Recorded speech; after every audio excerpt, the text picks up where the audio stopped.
Hello again, vets. Rick Seaman, 11 Bravo. We're here today in Laughlin, Nevada, America's playground on the Colorado River. This is the River Walk, behind the beautiful Pioneer Resort Hotel and Casino. We're going to talk to some folks. Here's Lorraine from Scottsdale, Arizona. Lorraine, would you like to say anything to America's vets? Yes, I would. I just want to thank all of you for everything that you've done for our country and for us, and we are just so ever grateful. Thank you. Just want to thank you to all the nation's veterans. Thank you for all you've done. Thank you for all your sweat, tears, and blood. I pray to God that all the vets come home alive, and I pray to God that live in a peaceful nation. This is an ex-Marine from Vietnam, 1967. Thank you, Wayne, and welcome home to you, sir. Sure. Okay. Thank you. I get to wake up every day and be in this wonderful country for the people that are serving us. And my father, he was a vet in World War II, died 2 years ago. He was in the Navy, and I just appreciate it every day that they're out there doing what they have to do to keep us living in a free country. I really appreciate it. Vanessa, thank you very much. You're welcome. Have fun here in Laughlin. I'm going to. Okay. And I've got Phil here from Phoenix, Arizona. Phil's a Vietnam vet, Marines. Phil, is there something you'd like to say to our nation's vets? Yeah. I want to thank all of our nation's vets because from World War I, Spanish War on, they've protected our country and made it a great place to live.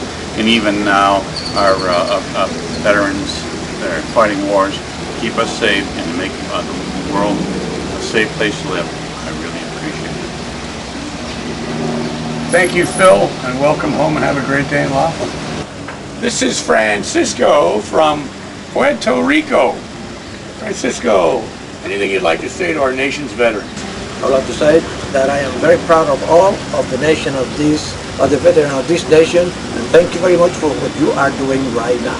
I would just like to say thank you for putting your lives on the lines for us, and hope you come home safe, and hope to see everybody soon. I got some friends out there. Love you lots. Thanks for fighting for us. All right, I've got Andy and Regina. Andy's from Port Clinton, Ohio. Regina, where are you from? Viva Las Vegas. Viva Las Vegas. All right. So, folks, is there something you'd like to say to America's veterans? Good job, guys. I'm drinking a beer for you. Hope you all come home safe. God bless. Thank you from the bottom of our hearts, keeping us safe and sound. Thank you. Thank you, folks, and have a great day here on the river. I'll drink Kick a few more. ass. All right. Thanks a lot.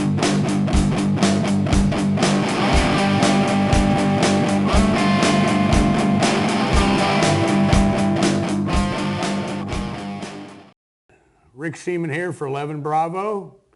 We're all about the combat veterans. Nice little piece we just saw there to start us off here up there in Laughlin, Nevada. I'm here with one of our field correspondents, Mr. Darren Schroeder, also known around these parts as Mo-Dog. How's it going, Mo-Dog? Oh, great. Good. Absolutely great. Good. Yeah, that piece up there in Laughlin. You know what I noticed that was interesting, though, was of all the interviews that were done up there, the only ones that said anything about how it would be nice that we had peace in the world were the only two that were Vietnam veterans. Yeah. Interesting. Yeah, that is interesting. Yeah. So what do you got? You got some email there? I do, actually, yeah. We picked up a couple of emails just before we were getting ready to do this shoot. Well, Something okay. you might think Let's was see what we got pretty here. interesting. This one's addressed directly to me. Dear Rick, Veterans Network, great show. I love your hosts, Dave Culmer, Julie Michaels. But what's up with you? What's up with you? You sound like, your voice sounds like Jack Daniels, and you're always stuttering. I am I'm a film student. I get you. Well, hey, here's how it goes here at Veterans Network. Our mission here is to do these shows as economically as possible because we pass our net profits on to veterans organizations and veterans aid groups. So to get somebody in here that was really, Hollywood and had the looks and had the voice, we'd have to pay a bunch of money. So I think that's why I'm here, and I think I'll just stay here. Hey, you're doing You know, fine. yeah, we'll keep. Okay, what's next here? enough self-bashing here. All right. Okay, another one directly to me. Enjoy 11 Bravo. Good show. Do you think you'll ever have any guests that are from the Navy? Well, guess what? Do you know the Worst Anchors Away? Off the top of my head, I got the tune. I know the tune. Coming up right after the break, I've got a guest, a Seabee from Vietnam, a gentleman named Jim Wilkey. Here we go.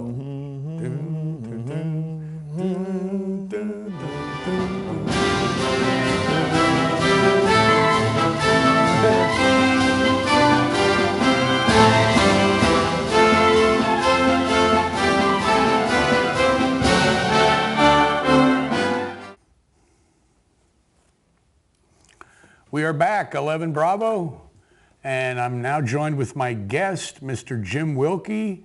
Jim was a Seabee in Vietnam, 1969, Navy Seabee. Jim, welcome Thank you, Rick. to the show, and welcome home. Thank you. And thank you for your service to the country. So, Seabees, how'd you get into Seabees? Did you volunteer, or how'd that work?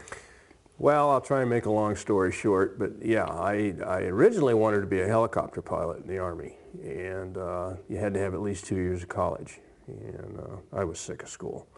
I knew I wouldn't make it through that, and I knew I'd get drafted. So I went down, talked to the Navy recruiter. I'm always interested in trucks, heavy equipment, that kind of thing. So he says, man, you need to be in the Seabees. I said, that sounds like the good deal, you know, that's where I want to be. Right. So, you know, being the idiot that I was at 18 or something, 17 and a half, I went ahead and signed on the dotted line because he promised me I'd be in the Seabees. Right, right. And, you know, 13 weeks later after boot camp, I found myself on a boat as a deck aide. Oh. Yeah. So Okay. I kind of looked around, scratched my head, and I went, wait a minute, this isn't what I signed up for. Right, So right. anyway, make a long story short, I started putting in requests to get transferred to the Seabees, which is what I wanted to do. Right. And my requests were, I don't think, making it up through the chain of command to the captain of the ship. So I ran into a guy we were in Oakland, and I ran into a guy on base, a Seabee. And I said, hey man, how, you know, I joined to be in the Seabees, how do I do it? And he goes, oh, it's easy. Just write a letter to the, you know, to SINCPAC, which was, you know, I don't know, I forget what the acronym's for, but it's, anyway, it's the guy that runs the Navy in the Pacific. Exactly, right. I said, sounds good to me. So I wrote him a letter. I said, dear Mr. Admiral so-and-so, you know, I joined the Navy to be in the Seabees, and I'm swabbing decks, and what can you do to help me out?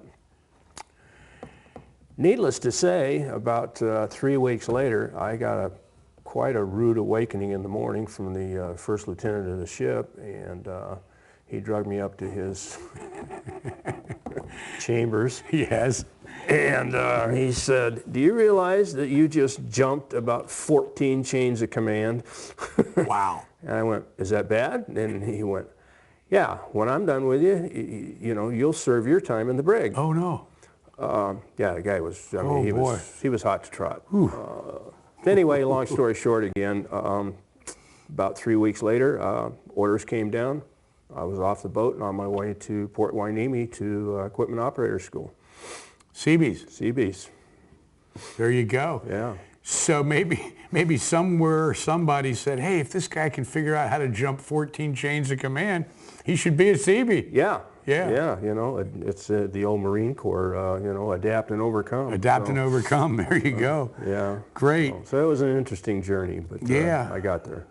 When did you arrive in Vietnam with the Seabees? I went over in I was actually there in 1968 off Yankee Station for a while, operating a crane on a boat. And then I came back, went through Class A school, and went back in 1969.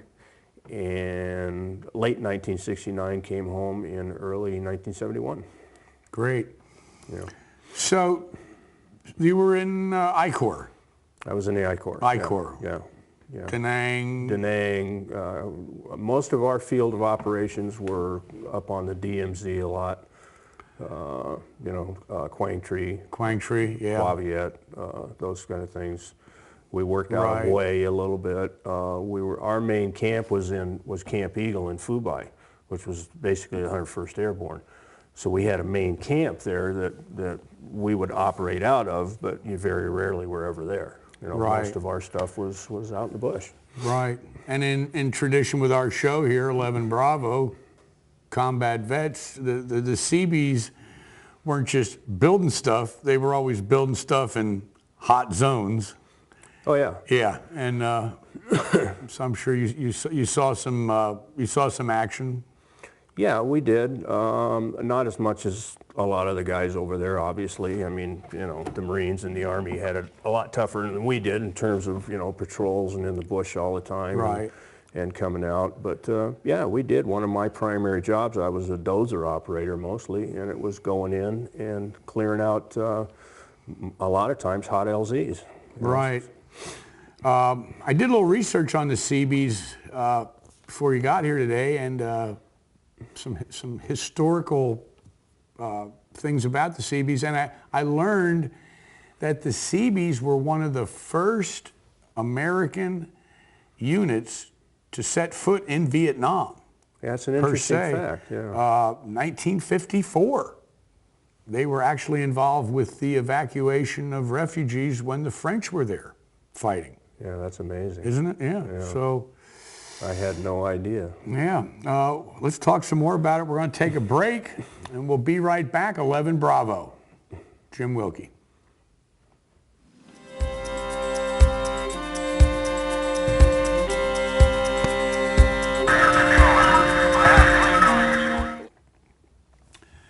We are back. 11 Bravo, Mr. Jim Wilkey, Navy Seabee, Vietnam. So Jim, here's a question. Why would a young recruit today want to become a Seabee?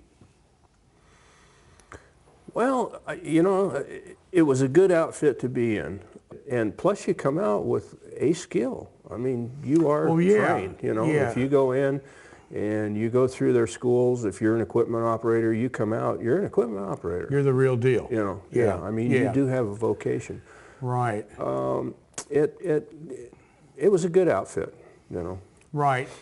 Now, is engineering involved within the Seabees? Oh, yeah. Yeah. So if a young student today, let's say he was interested in an engineering degree, would the Seabees be a place to go for that? It would be a wonderful foundation for that. Yeah. It really would. Great. Yeah. Great. That's good. So, going back to the days in Vietnam, wild and woolly days in Vietnam, of course. You said, weren't you going to bring a picture album? Yeah. From Vietnam? I was. As you well know, a lot of the pictures that we took over there didn't make it through. True. If you sent them home, they were developed and censored, and a lot of them didn't come back. True. But I did get some really great pictures over there, especially of buddies and some tough situations we were in, and I cannot find my picture album. Oh dear. Which is absolutely breaking my heart. Yeah, there was a yearbook. They actually came out with it we were towards the end of our tour, and they came out with it about the same time they asked us to re-up. We were in a critical rate. They needed operators, equipment operators, badly. So they came around and offered me $10,000 cash and any duty station in the world that I wanted. Wow. After I'd completed another tour in country. Yeah. And I went, let me think about it. No, thank you. Took about what, 2 seconds? Yeah, if that. If that. Yeah. Now, if they'd asked me that question in Bangkok or Hawaii or, Yeah. offered me a duty station in Malibu or something, I might have considered it. Yeah, or asked you the question when you were in Malibu or Hawaii or Bangkok. Exactly, yeah. They might have got a different answer. Their timing answer. was Yeah, I can see pretty that. rotten. There you go, recruiters. Dudes, if you want these guys to re-up, you have to go after them when they're on a good duty station. Don't ask them when they're deployed. You know how this works now. Be advised, okay? And I called you dudes too. We're going to be back after a break. We'll talk more about dudes when we come back. 11 Bravo.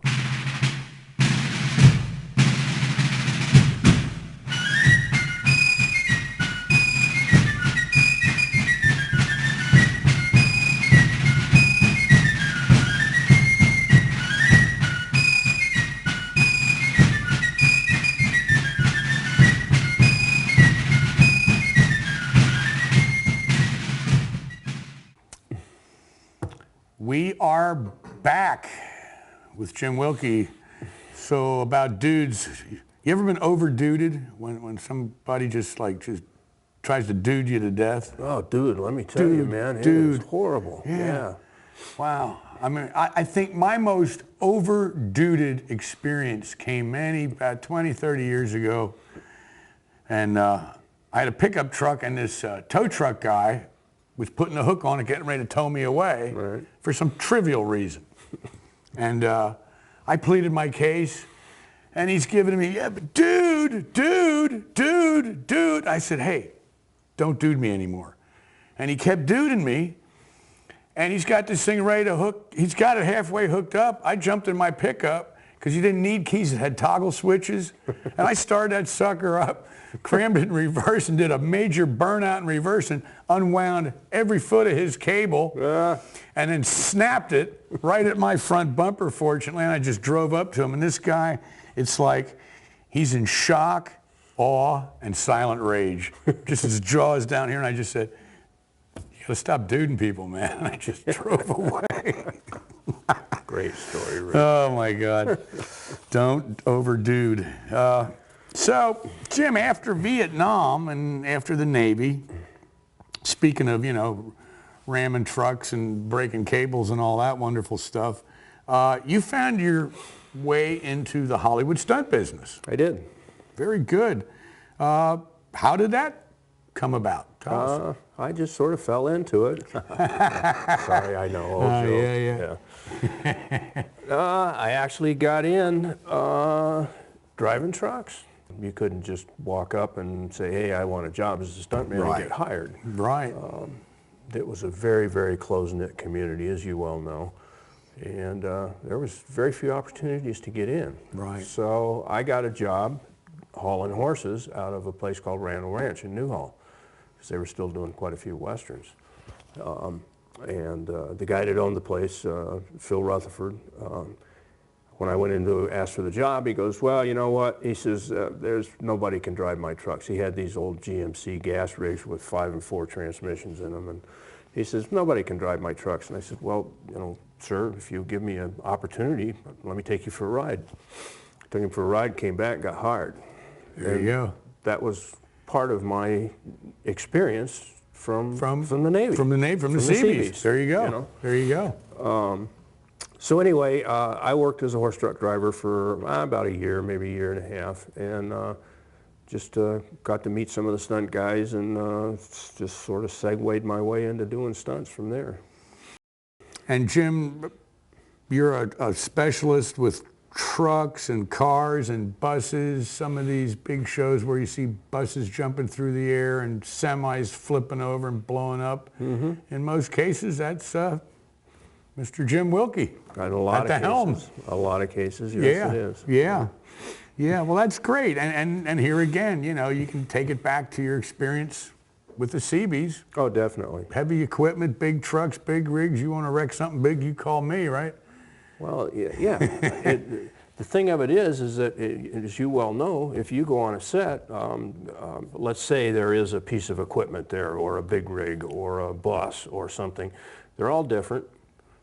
Most people don't know how to drive them to begin with, and if they do, they can maybe get them started and drive them to point A and point B. Right. But because of my background, because of the 4 years I spent running every piece of equipment known to man in the Seabees, I had a working knowledge of all of this stuff. Yeah, that's so great. It just dovetailed right in there. Beautiful. Yeah, I mean, obviously I had to hone my skills, and there's a lot more to it than just running the equipment, but it gave me a foundation, a base, Right. that I could build a career on, That's some awesome stuff. From CB to Hollywood stuntman. Wrecking them, turning them over, all the big stuff. We're going to take a break.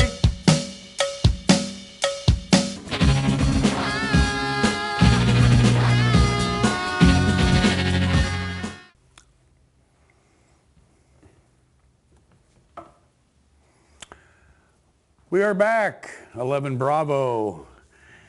Here's something was handed to me by a member of the VFW recently. This is a miniature version of a flag, and if you can read that, Mike, at the bottom it says, Veterans Remembered.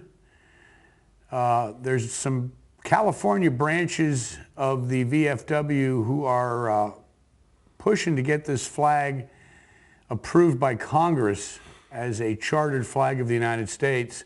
It's a nice looking flag, and it commemorates veterans. I think it's a great idea. And so keep your eye out for it. And if you're in another state other than California, you might want to get behind this, especially if you're a member of the VFW. Great. It's pretty cool. Yeah, it's nice. Yeah. It's nice. Yeah, good cause. So, Jimmy, your father was a vet. He was. You told me, and he fought in World War II. He did. Army? Army. Yeah. Yeah, he was in Patton's Tank Corps. Really? Yeah. Wow, that's something. That's something. Yeah. In fact, he passed away here about a year ago, and when I was going through his stuff, I found a map that I didn't know existed. Really? And I don't know if there's too many of them around. Wow. It was sent to him in 1946, and it was a map of their campaign from when they left North Africa, left Tunis in North Africa, which he had gone through the North African campaign, landed in Sicily, and went on through Sicily, Italy, France, and liberated Germany. So with Patton, he covered ground in North Africa and Europe. And Europe. Yeah. We have that flag. Here it comes.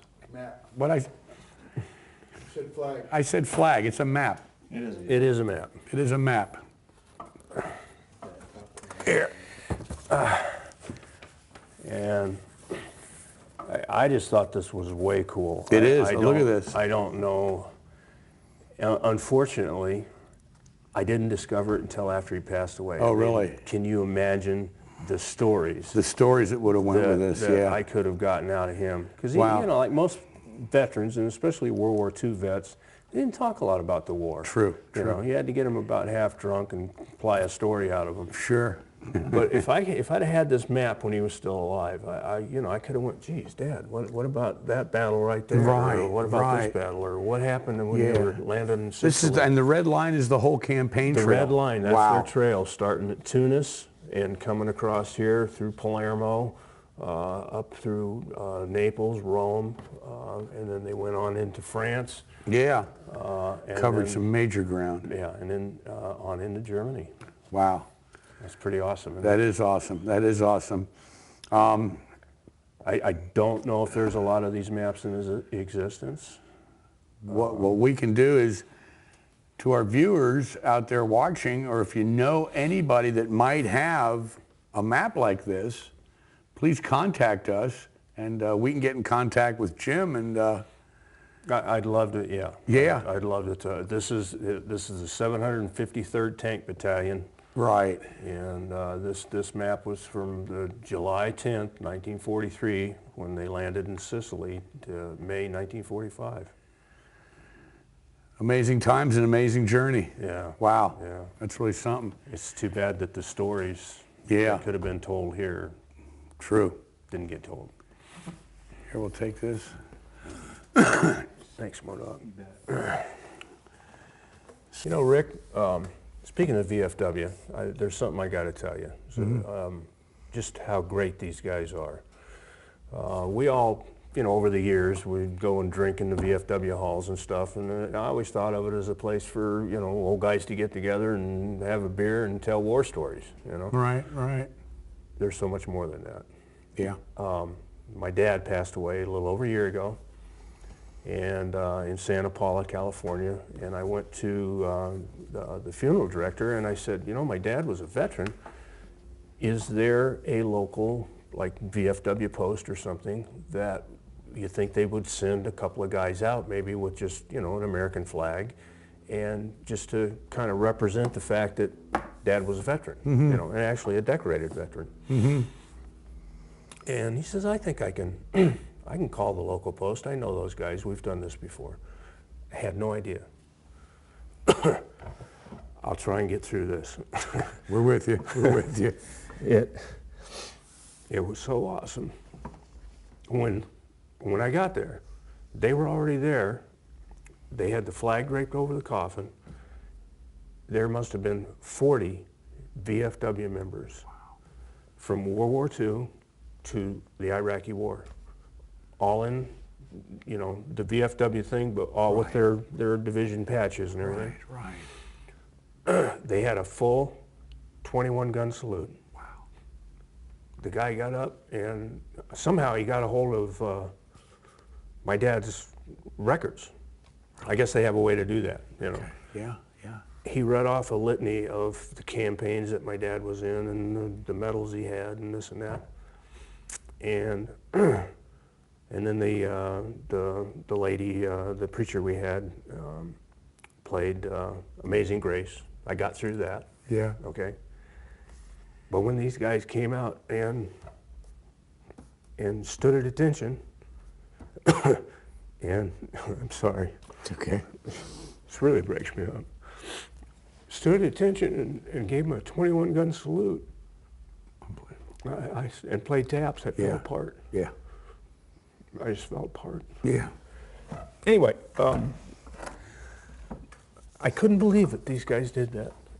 It's an amazing organization. I did try to get a hold of a couple of the guys because I know our World War II vets are getting far and few between. I was hoping that I could get one, and I still will try to come down and maybe, you know, talk to you guys. Sure, sure. That's a great story. it's, That's a great story.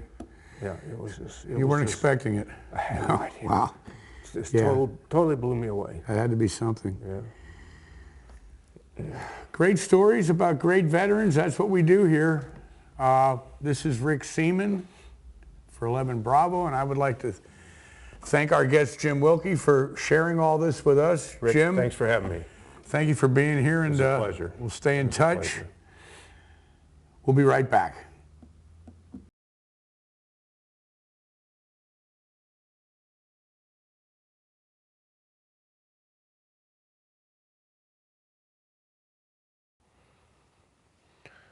Once the ceremony was over, the honor guard took the flag off the coffin, folded it, and they came over and presented me with the flag. And they stood at attention, as the rest of the VFW guys did, while they rendered a 21 gun salute. Once the 21 gun salute was finished, the guys gathered up the empty rounds and they brought them over and they presented those to me. And the whole thing was just absolutely mind-boggling, and I can't say enough for the guys at VFW posts around the country, but especially Santa Paula, California. You guys are great.